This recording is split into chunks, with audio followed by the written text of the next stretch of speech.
What is up, guys? Kyle here from Backcountry ADV Moto, and behind me you'll see I've got the CF Moto Ibex 450. Ooh.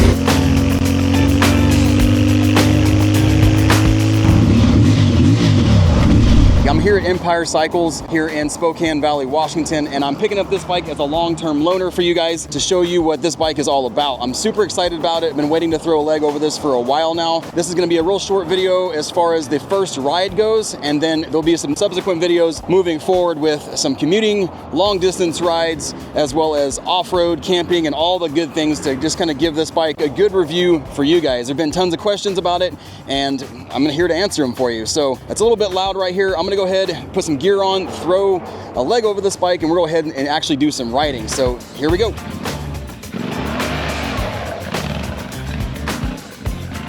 Now, I just want to clear the air on a few things real quick. As many of you know, I'm a patriot. I served in the military. I'm a red blood American through and through. The fact that I'm testing a motorcycle that just happens to be made in China does not change that. Honestly, if this exact bike had a Honda, Yamaha, KTM, or BMW emblem on the side of the tank, I would hope that I would have the same opportunity to be doing an in-depth riding review like this. The reason I'm covering the Ibex 450 is simple. A bike like this is a game changer, and it's shaking up the ADV market. When CF Moto USA out of Minnesota first reached out to me a year ago, honestly, I wasn't interested.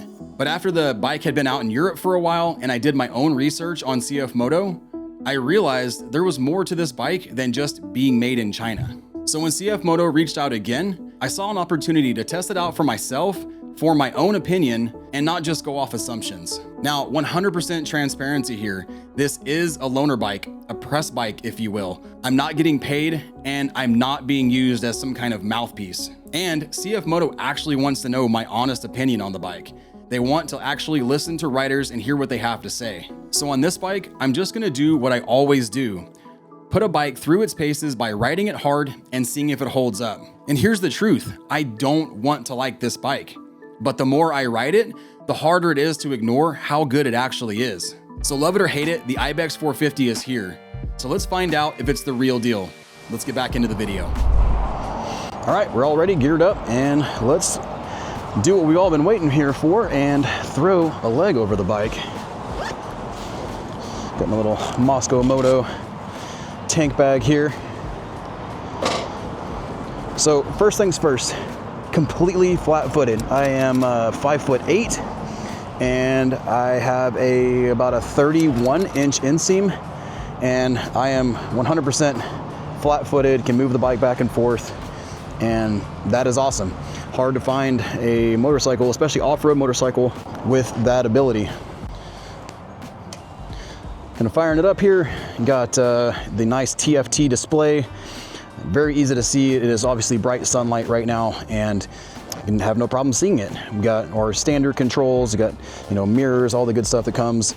And this bike does come with a cool electronics package, but I'm not gonna really weigh a whole lot of my first impression on that, because that doesn't really necessarily mean it's a great bike if it has, all these awesome farkles, I guess. But I do actually like this nice camo plastic here. I don't know if you can see that in the sun or not. Aesthetically, I do like that. But let's go ahead and fire it up. Clutch in, kickstand is up, and all right, started right up. Tank is full. It is just over a 4-gallon tank, so should be able to get a range of somewhere in the 200-ish, maybe just over 200-mile range. Exhaust sounds good. You gotta like that. So that being said, brakes, clutch, just like a regular motorcycle. Let's go see. Okay, right off the bat, I see that the clutch engages very quickly, and it is an adjustable lever, so that is something we'll have to play with later. All right, so my goal today is to, again, this is just a first ride. The bike has 5 miles on it.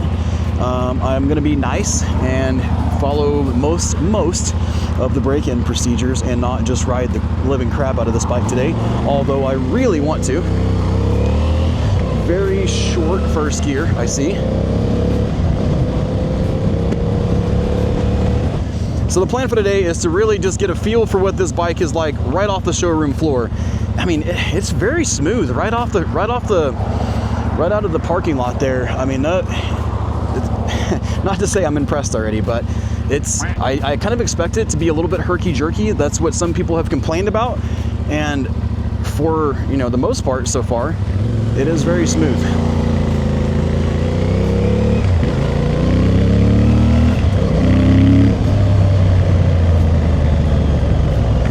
The bike is very balanced, so like when I come up to a light here, I can kind of sit here and just balance here for a bit before needing to right now put my foot down. I mean, it's very, very balanced, very low center of gravity, even though it looks extremely wide for a 450 here in the front. I like it.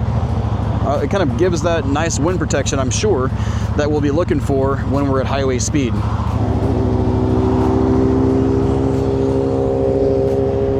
It is a beautiful day here in the inland Northwest. We've had a lot of rain, so unfortunately we still have a lot of snow in the mountains as well. So might be a little bit before I can go and get a proper off-road ride on this bike.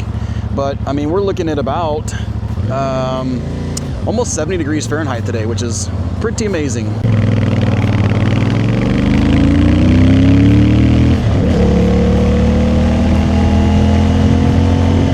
Definitely geared low. I'm already in 5th gear doing 44 miles an hour. I started basically in 2nd gear from the light and then 3rd gear really quickly after I made the turn. So gearbox actually shifts really well. There's no hesitation in between gears or anything like that. So that's nice, especially when you're dealing with a motor that has a lower price point like this one. You would expect it to be a little bit clunky, but so far it shifts very nice. In 6th gear, rolling at right about 39, 40 miles an hour through town. Like I said, I know I've already said it a couple of times and I don't want to keep repeating myself, but the gearing is quite a bit lower than I expected. But I think, you know, this bike is designed to kind of be up in the rev range. So that's where all of its power is at, in that 8,500 horsepower or 8,500 RPM range. You can see there's still some snow on the mountains up there. So as I said, today we're just going to do a quick first ride, kind of on my way home, and see just how this bike handles. So far, so good. Definitely, first thing I've noticed is that the gearing needs to be played with a little bit. The gearing seems to be a little bit short, and I'm not sure I'm a huge fan of that. I can see where it would make a lot of sense, you know, when you're riding in like rocky terrain or hill climbs and things like that. But for road riding, I mean, I'm in 6th gear at 40 plus miles an hour, or just around 40 miles an hour. The good thing is it's torquey enough that when I do slow down, it seems to have enough power to pull back up to regular speed without kind of clunking or chunking the bike along. Let's go find somewhere to play. I mean, we're cruising 75 miles an hour right now. There's very little wind buffeting. I do have just a tiny bit on the top of my helmet, which I'm sure if I raised this up, I would have a little bit less, but I kind of like the visibility right now. You can feel that 21-inch front wheel a little bit in the turns, but I mean, it's nothing like what like a dirt bike would feel. It's very balanced. It feels really good and planted in the curves. Okay, so this is going to be more highway speed here. We'll see how the bike does. That first gear is definitely short, like I mentioned.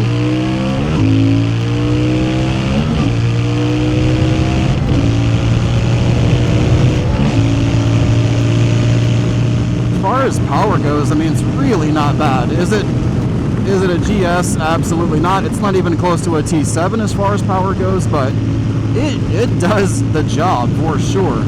And in 6th gear at 75 miles an hour, I'm right about 71, 7,200 RPMs, which I think if you went down a tooth in the front and maybe up a tooth in the rear, that would be substantially lower. And I don't think it would really affect your off-road because, of course, haven't ridden this bike off-road yet, but I would assume that it wouldn't affect your off-road because this bike is geared so low. So last time I'm going to mention anything about gearing, I think you get the point. While we're cruising down the highway here, a couple of things that I noticed right out of the gate that I really like. I actually really like the seating position. So I'm kind of down in this pocket. This seat has kind of a scoop in it, kind of gets you down in this little wind pocket. Let's adjust this and see if it makes a difference as far as wind goes. Oh yeah, that actually makes a really big difference. So now I'm at 66, 67 miles an hour, and the buffeting is almost completely gone. That's actually way more than I thought it would be, to be honest. Of course, like I mentioned, I'm not a tall guy, so it's not like the top of my head is way up here. And if I extend out like that, I can start to hear it a little bit. But here in this section, there's a nice dead air wind pocket right here. I'll get into the TFT screen later, because right now we're just talking about rideability and how it is right off the showroom floor. And there's a few things that I like and a few things that right out of the gate that I don't like. One, there is a higher seat option for this. And as I mentioned, I can touch the ground completely flat-footed, and that's great, but I almost wonder if the high seat option would be a little bit better. My knees are bent in a way that it doesn't feel necessarily cramped. But if you were a taller guy, say 5'10", 5'11", and beyond, this bike would definitely feel cramped for you when sitting down with this seat height. Now again, you could always get the tall seat, and if it's too tall, then you could do the linkage and lower the bike a little bit, and I'll show you that as well. But just food for thought. The bike has a nice cockpit, but does feel a little bit cramped. As far as your arm position goes, very comfortable.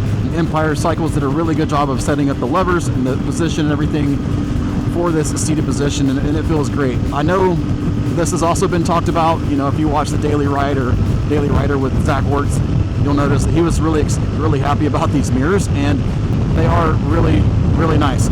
I wonder if they would these stops would wear out after a bit, but I don't think they will, because they actually feel very rigid. Something like double take mirrors would also be a great option, but I think just to be able to fold these in is really neat, and they're nice and wide to where I'm just barely, you probably can't see it in the camera, but I'm just barely clipping my shoulders. I can see around myself now that I move that, no problem at all. So that is, that is a premium feature on a $6,500 motorcycle. As you saw me do, I adjusted on the fly the windscreen. There's knobs on both sides, so left or right-handed. Obviously if you're going down the road and you want to adjust it, you can do that without having to remove your throttle hand. I've got my camera here in the way that I just bumped with my arm when I moved over, so right hand works as well, but that's awesome. And then a couple of things that's really cool that I like that you don't have to add on aftermarket wise. And right here, you've got some USB ports. So you have a USB-A and a USB-C there. So like I mentioned at the beginning of the video, I'm not gonna harp on all of the farkles that this bike has, because it does definitely get a lot for your money. And I don't want that to make the bike seem awesome. I want the rideability to seem awesome. And so far, I mean, it is a very similar feel to what the Africa Twin feels. It has that standard Africa Twin style cockpit. It doesn't seem like you're sitting right on top of the bike like you would on, say, a KTM 890, or I guess it would really be a little bit closer, to be honest, to being like a T7 as far as the feel goes. But again, 65 miles an hour here. It's right above 6,000 RPMs, and it's just cruising along. And it says my average mile per gallon is 49.5. We won't really know how accurate that is until we actually do the math later on. But 4.2, 4.3, I can't remember. I'll leave it down here. But as far as fuel tank goes, the range is going to be as much as you would want, I think, for a standard adventure bike range. In my opinion, anything over that 200 miles is great for an adventure bike, and especially for something like this 450 that you're not going to want to spend really more than that on here anyway, because you're going to feel a little cramped after that long. If you're familiar with Eastern Washington, in this area on the border of Idaho and Washington, this is what they call the Palouse. It's just rolling grassland, rolling hills. They do a lot of wheat farming out here and another crop, but it's a really fun area to ride. Not, up in the trees or anything like that, but as far as just, sitting back and relaxing and getting some good highway miles, this is a great area to do that. As I mentioned a little bit ago, the road manner is impressive. I'm actually really happy with it. I was kind of thinking it was going to feel more buzzy, kind of like a dirt bike or even if you look at the Cove that I did a couple of years ago, the Cove or Cove, however you want to say it, that bike was very buzzy in this 65 mile an hour range. This bike does have dampened foot pegs from the factory, so it's got the rubber inserts. As soon as I get home, I'm pulling those out of there. I can't stand that style.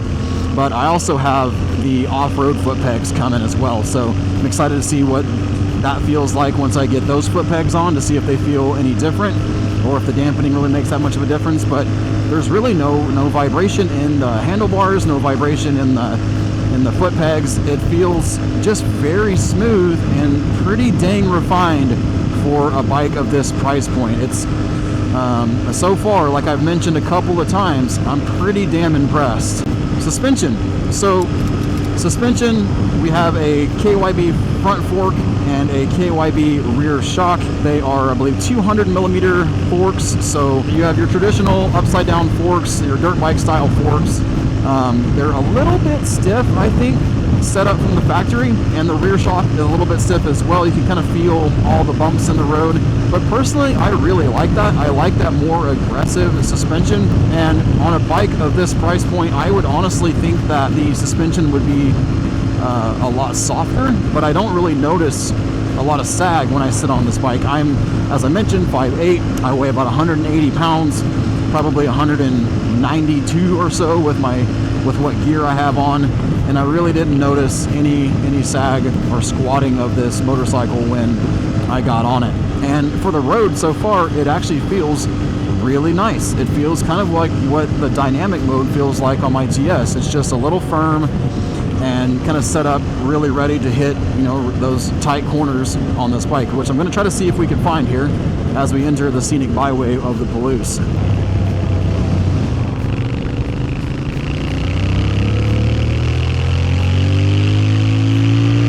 And you cannot deny that this bike sounds really good for a 450cc 270 degree parallel twin. It sounds like it's got way more grunt than it really does. That is one thing I'll mention, is that when you roll on the throttle like a bigger displacement bike, you expect to kind of get that oomph, and you don't really get that with this bike, but at least you have the noise to make it sound like you're getting that grunt.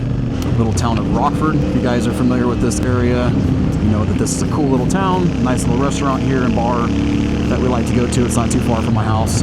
Lots of history in this little area. I'm spoiled. On my GS, I have automatic canceling turn signals, and I keep forgetting to turn my turn signal off like a rookie. Alright, so this road's a little twisty. Nothing like knee dragging or anything like that, but it's going to give me a good feeling on how this bike feels in the turns.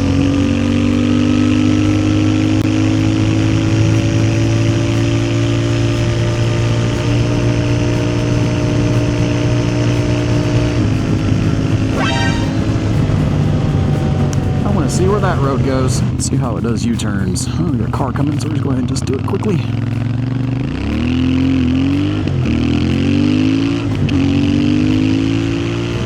U-turns, no problem.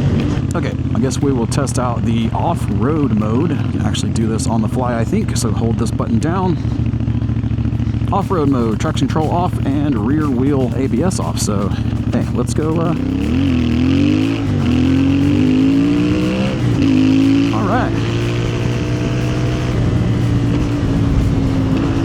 So standing up on the pegs. Definitely when you stand up, you kind of feel that little bit of jerkiness in the throttle that people talk about. It's definitely evident.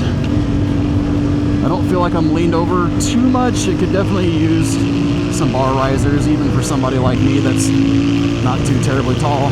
This is gravel, but it's very packed. You can kind of see it's got some mud on top of it. So this is not the best conditions for testing off-road. We've got some bumps, we got some gravel.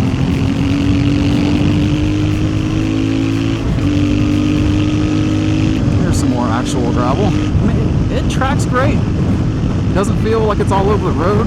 It does kind of make you want to ride the bike sitting down, because when you do stand up, it just feels like a little bit hunched over. Not, like I said, not terrible. It could use the bars to be rolled forward, quite a bit. If the bars are rolled forward, it'd be a little bit more comfortable for sure. And again, this is straight off the showroom floor, how the dealer sets the bike up from straight out of the crate. Yeah, something like this gravel road here, again, nothing crazy, but really gives you an idea of just kind of how like the bike feels. It doesn't feel squirrely or anything like that. And you know, 35, 36 miles an hour, it could absolutely go faster, but my drone can't go that much faster than this. So just gonna take it easy and enjoy the scenery.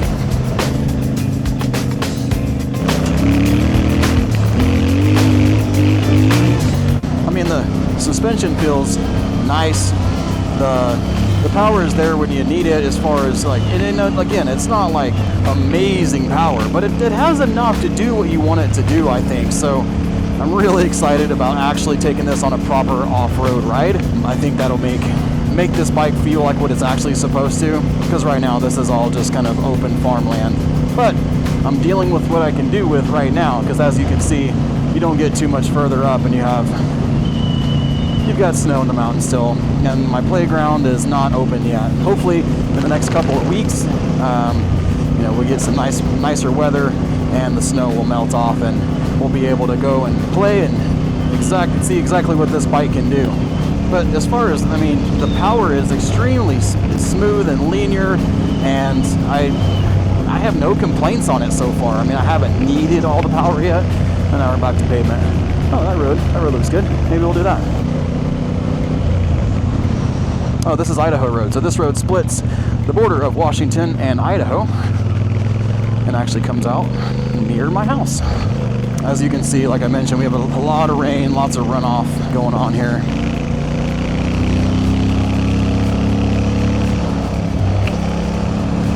You can kind of hear when I stand up that right in there, that first 1/8 inch of throttle is definitely an on-off. So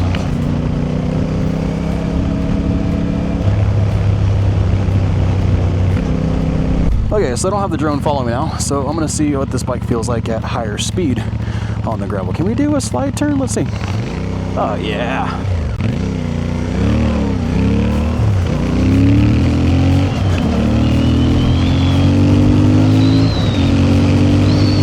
Oh yeah, bike feels good. Just gonna hit these bumps here. Oh, no problem. Potholes or nothing. Yeah, that suspension is really not bad at whatever factory settings it's at.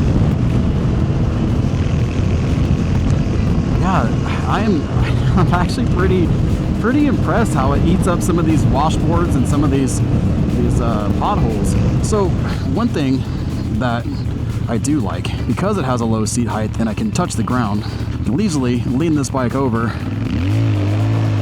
and do a slide turn, no problem. Let's do that again.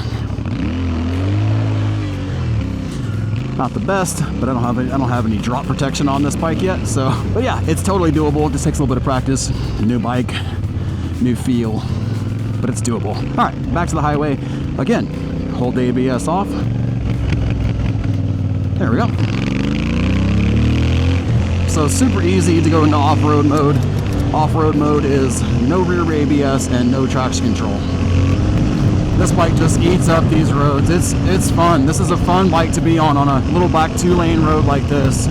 I think when CF Moto was designing this bike, it's roads like this, gravel roads, and maybe some 2-track, some light single track. I think that's what they were shooting for. As far as touring goes, like what we've done most of the time here today, it feels good. Like I'm smiling the whole time. You can maybe even hear it in my voice.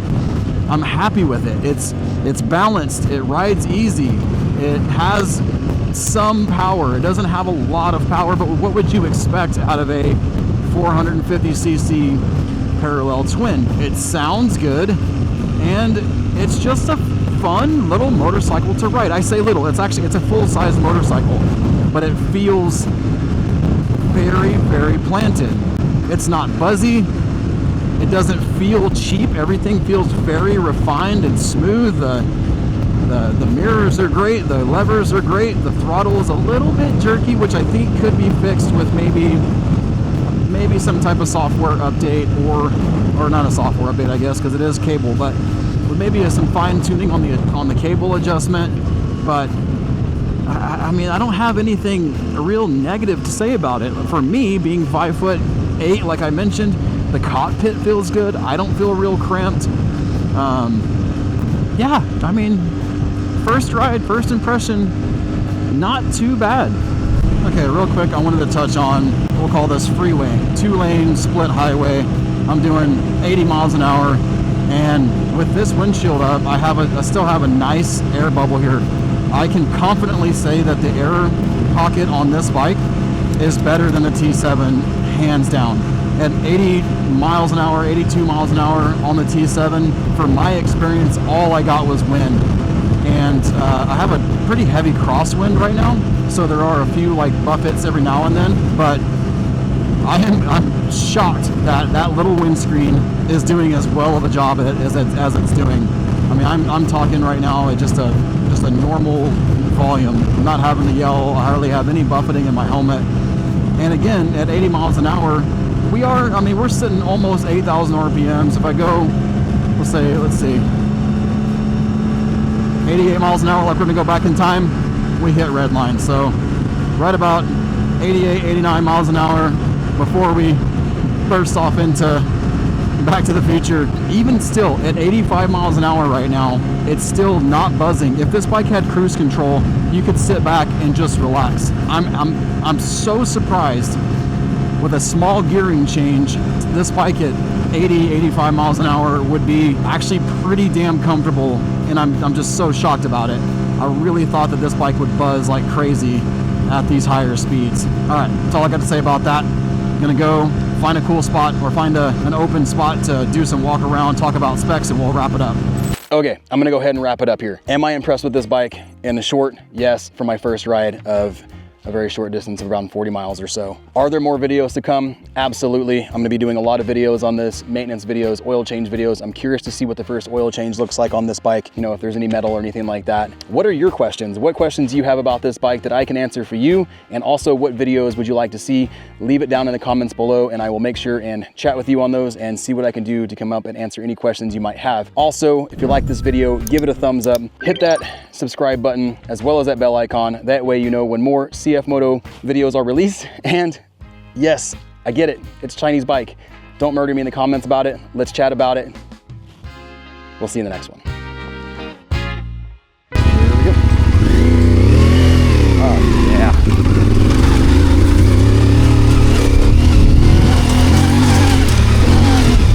Very wet.